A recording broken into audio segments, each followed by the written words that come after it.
দেখো তোমাদের public service কমিশনের তরফ থেকে আর একটা ইন্ডিকেটিভ অ্যাডভার্টাইজমেন্ট যেটা হয়, সেই আর একটা ইন্ডিকেটিভ অ্যাডভার্টাইজমেন্ট পাবলিশ হয়েছে।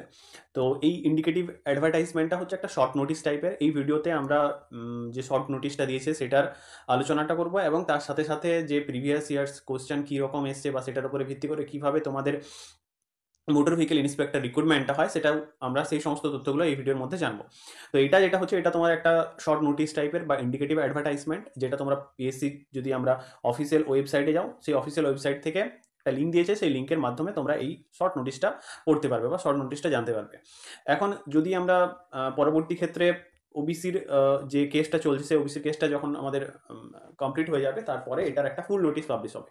তো তার আগে যদি আমরা এই পোস্টটা সম্পর্কে জানতে চাই, তাহলে আমাদেরকে পিছনে যে নোটিফিকেশনটা বেরিয়েছিল 2018-এর সময়, সেই নোটিফিকেশনটা দেখে আমরা মোটামুটিভাবে বুঝতে পারবো যে এটা রিক্রুটমেন্টটা কীরকম হয়, তোমার ওয়েট, চেস্ট, এটার মেটারগুলো আমরা জানতে পারবো। দেখো যে 2018-এ যে নোটিশটা পাবলিশ হয়েছিল, সেখানে যে ক্যাটাগরি দেওয়া ছিল, যে সমস্ত ক্যাটাগরি যাদের ক্যান্ডিডেট হাইট রয়েছে 170 সেন্টিমিটার, অর্থাৎ 170 সেন্টিমিটার যাদের হাইট রয়েছে, এবং চেস্ট যেটা রয়েছে সেটা হচ্ছে 86, এবং তারপরে তোমাদেরকে ফোলানোর যেটা এক্সপেনশনের ম্যাটারটা হচ্ছে, সেটা হচ্ছে 5 সেমি ফোলাতে হবে। And proportion to the height and age as per medical standard, অর্থাৎ ওদের একটা মেডিকেল স্ট্যান্ডার্ড দেওয়া আছে, যেখানে হাইটটা দেওয়া মেনশন করা থাকবে, এবং সেই হাইট অনুযায়ী যে ওয়েটটা হয়, সেই ওয়েটটাও দেওয়া থাকবে। নেক্সট হচ্ছে তোমাদের এটা এক্সেপ্ট গোর্খা, গারোয়ালি এবং হিল যে ট্রাইবগুলো ছিল, শিডিউল ট্রাইবগুলো ছিল, তাদের মধ্যে এই ক্যাটাগরিটা পড়ছে না। যদি আমরা গোর্খা রিজিয়নটা দেখি বা এই সমস্ত যে ক্যাটাগরি রয়েছে তাদের মধ্যে দেখি, সেখানে হাইটটা রয়েছে, মিনিমাম হাইটটা রয়েছে 160 সেন্টিমিটার, আর চেস্ট যেটা হচ্ছে সেটা হচ্ছে 81 সেন্টিমিটার, আর এক্সপেনশন করতে হবে 5 সেন্টিমিটারের মতো। এবং এদের ক্ষেত্রেও একটা লিস্ট পাবলিশড আছে, সেই লিস্টের অনুযায়ী সেখানে হাইট এবং এজ অনুযায়ী তাদের হাইটটা কত হবে সেটার প্রপোর্শনটাও কিন্তু উল্লেখ রয়েছে। তোমাদের নেক্সট ব্যাপারটা হচ্ছে যেটা, সেটা হচ্ছে যে এক্সাম যেটা হবে, এক্সাম যেটা কন্ডাক্ট করা হবে, সেখানে তোমার সিলেবাসটা বা তোমার কটা এক্সাম হবে সেটাও কিন্তু সেখানে উল্লেখ করা ছিল। সেটা কি না, পার্ট ওয়ান যেটা হবে, সেই পার্ট ওয়ানটা এমসিকিউ টাইপের হবে, পার্ট ওয়ান যেটা হয় সেই পার্ট ওয়ানটাও এমসিকিউ টাইপের হবে।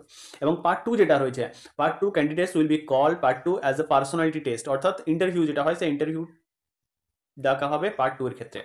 And final merit list will be prepared on the basis of the total marks obtain in part one and part two examination taken together, অর্থাৎ পার্ট ওয়ানে যে মার্কসটা ছিল এবং পার্ট টু অর্থাৎ ইন্টারভিউতে যে মার্কস ছিল, সেই দুটোর উপরে ভিত্তি করে তোমাদের যে মেরিট লিস্টটা হবে, সেই মেরিট লিস্টটা পাবলিশ করা হবে।